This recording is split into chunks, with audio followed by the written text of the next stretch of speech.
Salam, xoş gördük hər birinizi yenidən mənim kanalımda. Mən Dural Hoca bugün sizlərə 7 dekabr 2025-ci il tarixində keçirilmiş OTK və MGM-in birgə təşkilatçılığı ilə həyata keçirilən blok sınaq imtahanından coğrafiya suallarının ikinci qrup üzrə izahlarını verəcəm. Deməli, birinci sualımızda nə deyir? Birinci sualımızda deyir ki, coğrafi uzunluğu 3-cü saat qurşağının orta meridianından 45 dərəcə qərbdə yerləşən şəhəri müəyyən edin.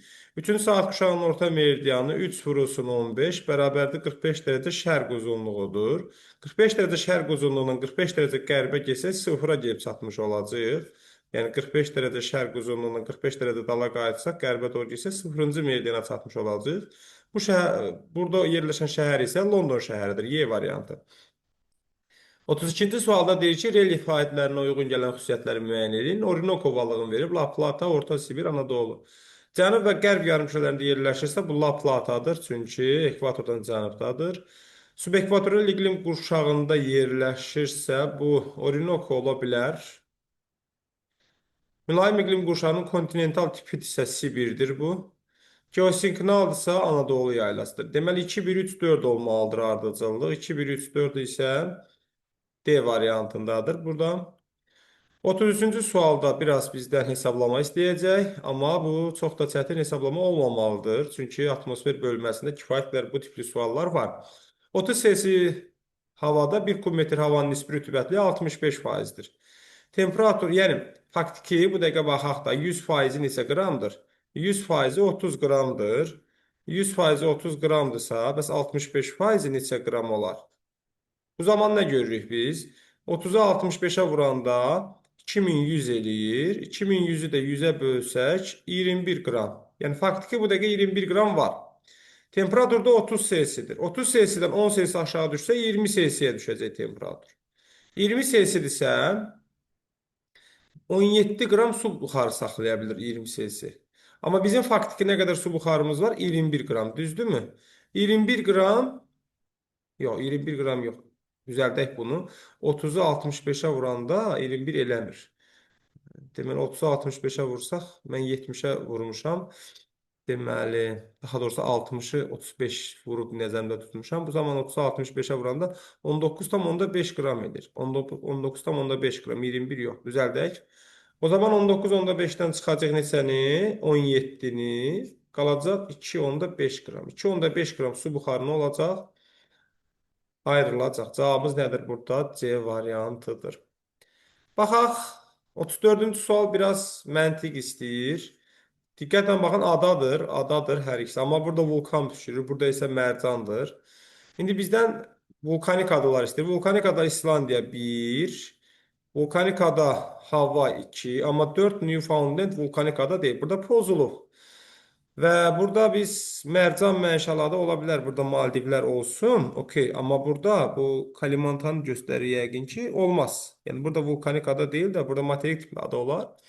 Doğru cavabımız nə olacaq? 2 və 4 C variantında. 35-ci sualda nə istəyir bizdən? Xəritə sxemdə işarələnmiş ərazilər üçün ümumi xüsusiyyətləri müəyyən edin, deyir. Baxsaq, bura Avstraliyanın cənub-şərqi və Afrikanın cənub-şərqi və burada olacaq Cənubi Amerikanın cənub-şərqi. Buradan isti, belə deyək də, Braziliya cəryanı, burada Mozambik iynəburnu cəryanı, buradan da Şərqi Avstraliya cəryanları keçir. Cavab nə olacaq? İsti okean cəryanlarının iqlimə təsiri. Burada passat külələri sizi çaşdıra bilər, amma passat deyil. Burada cavab C variantı olacaq. 36-ya baxaq. Böyük hövzə yaylası ilə Qərbi Avstraliya yaylasının oxşar xüsusiyyətləri. Böyük hövzə hardadır? Şimali Amerikada, amma geosinknalda. Qərbi Avstraliya isə Avstraliyada, amma platformada. İndi baxaq, isti okean cəryanları olmaz. Platform ərazisində olmaz. Üzvü aləm kasıbdır, bu qalsın. Dağ silsilələri ilə əhatə olunmuşdur. Birinə aiddir, digərinə yox. Tropik işıqlanma qurşağında, işıqlanmada yox. Böyük hövzə tropikdə deyil, mülayimdədir.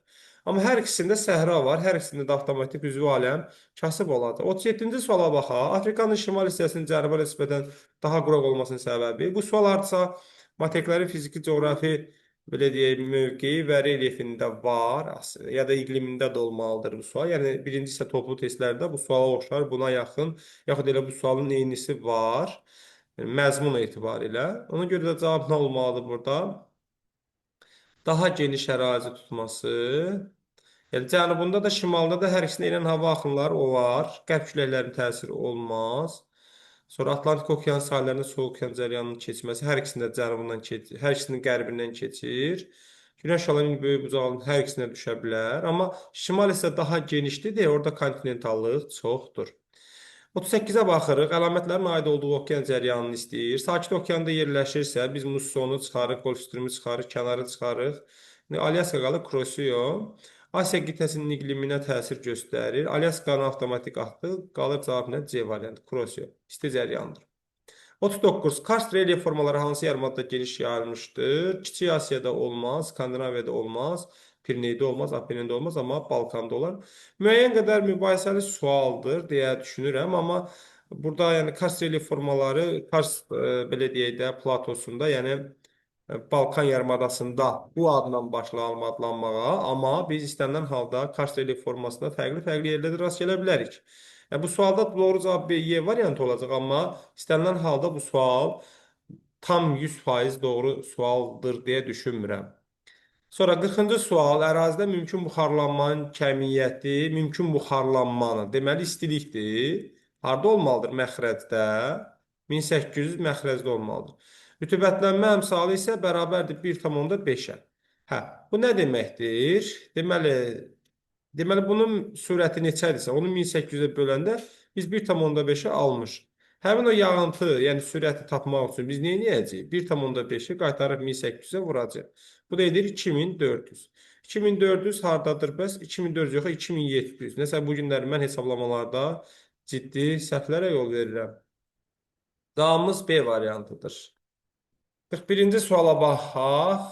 Hə, deyir ki, ştrixlənmiş ərazidə hansı iqlim tipi olar? Qanı xəritaydır.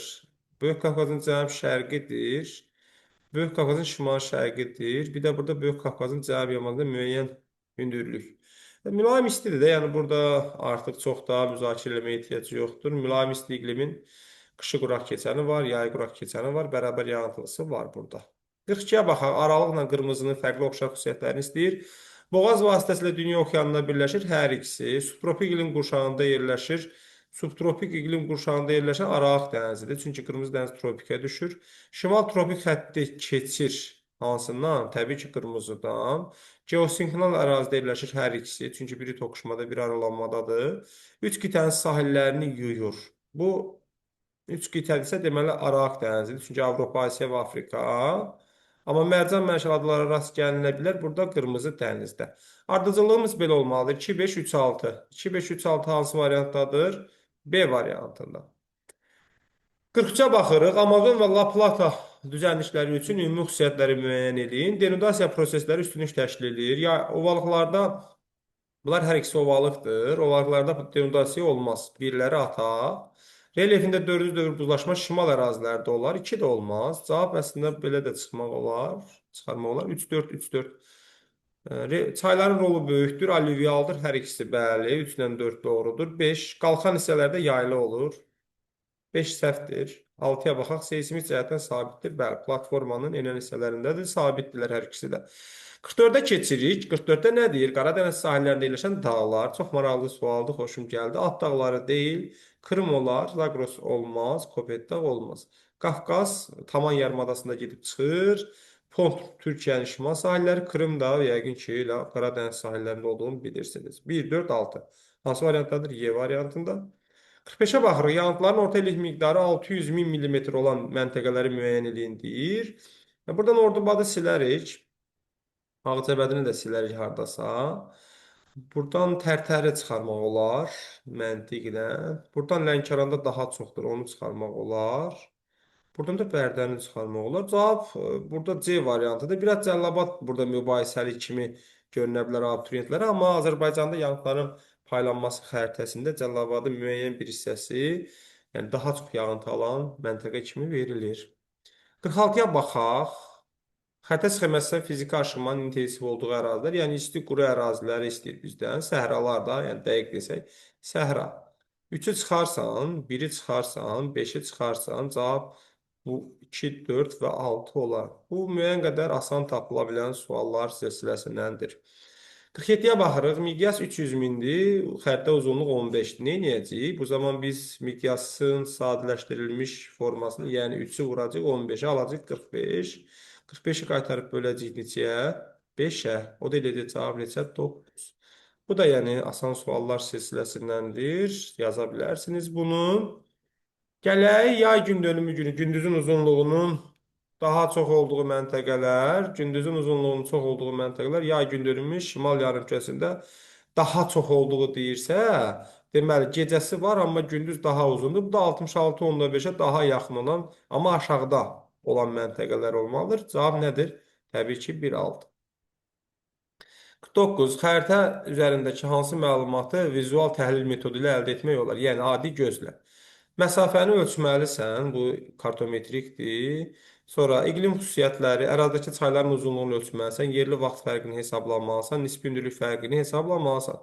Amma iqlim xüsusiyyətlərini bilə bilərsən. Yəni adi belə deyək də, Hmm, baxan kimi bilmək olar ki, həmin xəritədə hansı iqlim, belə deyək də, yağıntısını, məsələn, yağıntılar xəritəsində baxan kimi görmək olur ki, məsələn, bu ərazinin yağıntısı bu qədərdir, temperaturu bu qədərdir və s.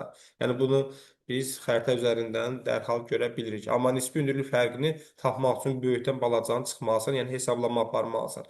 Hesablama apardığın isə nədir? Kartometrik tədqiqat, təhlil metodudur. 50-yə baxırıq, yanlışı istəyir. Bu A bəndi düzdür, yəni bizə buradan səhvlər lazımdır. Cənub-Qərbi Asiya eol relif formaları, yəni səhralar varsa eol olacaq 100%. Himalay dağlarının şimalında Tibet yaylası yerləşir, bu da düzdür. Pamir dağlarının ən hündür zirvəsi Nepalın ərazisində deyil. Pamir dağlarının ən hündür zirvəsi Konqurdur. Konqur isə Çin ərazisindədir. 7700 19 metr, yəni 29 metr belə bir şey olmalıdır hündürlüyü. Böyük Çin düzənliyi daha çox mənimsənmişdir. Bu da məntiqlidir. Burada səhv olan nə idi? D variantı idi. 51-ə baxırıq. Xəritə sxemində qeyd edilmiş ölkələrin hər ikisində formalaşan iqlim tipləri. Ölkələr Fransa və Almaniyadır. Fransa və Almaniyanın qərb sahilləri nəyə düşür? Mülayim dənizə, kəskin kontinental olmaz ümumiyyətlə bunlarda. Aralıq dənizi Fransada var, Almaniyada yoxdur. Ona görə də bu variantda getdi. Mülayim kontinental, mülayim dəniz. Ha, biraz, bu kontinental olmaz, mülayim kontinental olar bunlar da. Deməli, qərb sahilləri mülayim dənizə düşür, şərq hissəsi isə mülayim kontinentala. Mülayim kontinental burada təxminən Ural dağlarına qədər gəlir. 52-ə baxırıq. Dünyanın əsas daş kömür yataqları yerləşən əraziləri müəyyən edin deyir. Mərkəzi Afrika olarmı? Yox. Burada mis var. Bir olmaz. Apalaç 100%dir. Floridada olmaz. Floridada daha çox fosforit var. Cavab çıxır əslində. Sibir olar, Böyük Çin olar. Cənub-Şərqi Asiyada qalay wolframlar 2-3-5 A variantı. Bu da asanlıqla tapıla bilən suallardan biridir. Azərbaycanın əsas dəmir filiz yataqları Göydərə, xromit. Bunlar Göydərə ipək xromitdir. Ağ yataq şorbalar, lehçarbalar civədir. Çastaqla nədir? Polimetal. Dəmiroğlu, Hamançay, Daşkəsən 2-3-5 asan tapıla bilər deyə düşünürəm. Okean dərinliyi 7500-dür. Siqnal göndərilibsə, deməli neçə saniyə çatacaq? Bölürük 1500-ə də bunu, eləyir 5 saniyə. Deməli 5 saniyə çatıb, amma burada sualda səndən soruşur ki, neçə saniyə sonra qəbul edilər. Deməli gedib çatmalıdır, bir də qayıtmalıdır. 5 saniyə gedibsə 5 saniyə qayıdar, o zaman neçə saniyə olar? 10 saniyə sonra qəbul edilmiş olar. Baxaq, 55-ə baxırıq. Koreya yarımadasına aid olan xüsusiyyətlər. Yağıntıların çox hissəsi ilin soyuq dövründə düşür. Yox, burada musson iqlimdir. İlin isti dövründə düşəcək. Platformadır. Bəli, Çin Koreya platformasına düşür. Fərqdə olan vulkanlar yayılmayıb. Burada platformadır. Şimal mülayim işıqlanma qurşağındadır. Hə, işıqlanma qurşağı olaraq mülayim işıqlanma qurşağına düşür və şimala. Siyam körfəzi olmaz burada. Sarı dəniz, Yapon dənizi, yaxud Şərq dənizi də deyirlər. 5 səhvdir. 6 musson iqlim tipi müşahidə olunur. Bəli, bayaqda idi Younstone 2, 4, 6. Bu sualın doğru cavabı 2, 4, 6 idi. 56-ya baxırıq. Doğru fikirləri müəyyən edin deyir. Norveç, Bering, Oxud, Yapon dənizləri bioloji ehtiyatlarla zəngindir. Bəli. Cənub-Şərqi Asiya ölkələri daha çox şirinləşdirilmiş okean suyundan istifadə edir. Bu biraz qalsın. Niyə ki, Cənub-Şərqi Asiya ölkələri, orada musson iqlim, rütubətli iqlim, ekvatorial iqlim var. Burada olmaz. Bu variant səhvdir. Daha çox şirinləşdirilmiş sudan istifadə edilməklər sən quraq ölkələrdir. İsraildir, ondan sonra Ərəb ölkələridir, sonra İspaniyadır və s. Namibia sahillərində almaz hasilidir. Bu da doğrudur. Şimal dəniz sahilləri zəngin daş kömür ehtiyatlarına malikdir. Şimal dəniz sahilləri, zəngin daş kömür ehtiyatları bu qalsın. Hazırda Hind okeanı dəniz yük daşımasında birinci yeri heç vaxt tuta bilməz. Çünki belə deyək də, burada daha çox sakit və Atlantik var. Ondan sonra Hind ola bilər. Süveyş və Panama kanalları dəniz nəqliyyatında mühüm rol oynayır. Bu da düzdür. İndi baxaq, Şimal dəniz sahillərində zəngin daş kömür ehtiyatları var. Şimal dəniz sahilləri daha çox neft, qaz ehtiyatları ilə fərqləndirir.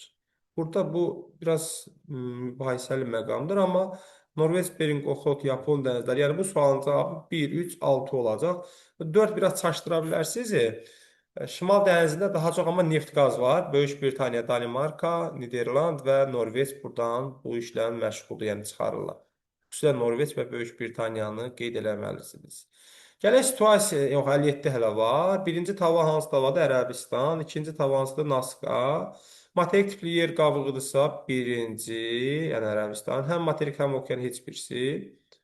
Okean tipli yer qabığıdırsa Naskadır. Cənub-qərb istiqamətində hərəkət edir heç birisi. Sakit Okean odlu həlqəsinin formalaşmasına iştirak edir. Bəli. Çünki burada Ant dağların yaranmasında iştirak edir. Bu da nədir? Sakit Okean odlu həlqəsindədir. Doğru cavabımız 1-ə A, 2-yə isə C olmalı idi. Situasiyada nə deyir? Bakı və Abşeron yarımadasında Palçı vulkanları qrupu Dövlət Təbiət Qoruğuna daxil olan Otman Bozdağ Palçı vulkanı Azərbaycanın ən iri və ən fəal palçı vulkanlarından biridir. Okey, əla. Vulkan sonuncu dəfə 11 oktyabr, hə, doğrudan da keçən ayda biraz əvvəl püskürmüşdü. Püskürmə güclü alovla müşahidə olunmuşdur. Vulkanın hündürlüyü 400 metrə çatan konus şəklindədir və onun zirvəsində diametri 300 metr olan vulkan krateri yerləşir. Hətta. Deməli, vulkanın diametri 300 metrdir. Yəni, buradan bura 300 metr belə. Deməli, çox böyükdür. Vulkanın dik yamazları dərin yarğanlarla parçalanmışdır. Baxaq. Mətndə verilmiş vulkan tipinə aid xüsusiyyətləri cədvəldə yazın. Bu palçı vulkanıdır da. Palçı vulkanları hansı faydalı qazıntılar yayılmış ərazidə olar? Neft, qaz. Yəni, burada cavabınız neft, qaz olmalıdır. Vulkanlar, ümumiyyətlə, palçı vulkanları əsasən müalicəvi əhəmiyyəti var. Oynaq, dəri, bir də oynaqdır, dəridir, bir də nədir? Əsəb xəstəliyinin müalicəsində istifadə olunur, belə deyək, vulkanlar. Yəni, bu sualda belə yazılmalıdır. Buna uyğun yazmışsınızsa düz götürüləcək. Baxaq 59-a. Mətndə verilmiş vulkan tipinin Azərbaycanda yayıldığı əraziləri müəyyən edin. Yəni bunu yazacaq. Bu tip bir neçə vulkanın adını yazın. Hər birinə aid ən azı 3 nümunə. Bu vulkan yayılıb Azərbaycanda cənub, şərqi, Şirvanda, Qobustanda, bir də Abşeronda, yəni bu ərazilərdə daha çox yayılır. Bir də Xəzərin şelfində heç. Burada vulkanlar çoxdur da. Torağay var, Kənizdağ var, Otman Bozdağ var, Keyrəki var. Ondan sonra Ayran-Tökən var, Şıx Zahirli var, Çeyldağ var, Umbakçı var. Yəni bu vulkanlar çoxdur. Yəni hansını yazsanız, üçünü yazsanız bu sual sizə doğru götürüləcək. Nə istəyir? Vulkanın yerləşdiyi tektonik struktur. Söhbət hansı vulkandan gedir burada? Hansı vulkan idi bu? Otman Bozdağ. Bu çox güman ki, Böyük Qafqaz. Yəni vulkanlar daha çox yerləşir Böyük Qafqazda və biraz da gəlib oradan Kür çökəkliyinə düşür. Bu vulkan yerləşəcək Böyük Qafqazda. Vulkanın yarandığı suxurlar necə suxurlardır? Neftli, qazlı suxurlarda. Vulkanın yarandığı suxurlar burada nəyi soruşur, nə tam başa düşmədim. Gildə yaranır da. Bu qalsın, buna birazdan sonra baxarıq. Vulkan püskürdükdən sonra səthdə bərkimiş material, səthdə çıxan sal zadı bərkiyibsə olur brekçi. Vulkanın yamaclarında yaranmış relyef formalarının ümumi adı. O vulkan yamacları nə ola bilər? Yarğan qobu ola bilər, kəskin parçalanır da. Bunun da ümumi adı arit denudasiyondur. Arit denudasiyon. Belə olmalıdır bu. Burada nə qaldı bir dənə? Vulkanın yarandığı suxurlar. Vulkanın yarandığı suxurlar tökmə suxur ola bilər də. Bu nə ola bilər ki? Başqa mən bir şey tapa bilmirəm buraya yazmağa. Belə, deməli əziz izləyicilər, mən Tural Hoca, ümid edirəm ki, geniş və ətraflı şərh verə bildim suallara. Siz də bu suallara baxaraq təkcə cavablarınızı yox, həm də biliklərinizi, həm cavablarınızı yoxladınız, həm də biliklərinizi daha da möhkəmləndirib inkişaf elədiniz. Növbəti video izahlarda sizlərlə görüşmək ümidlə sağollaşıram. Sağ olun, salamat qalın.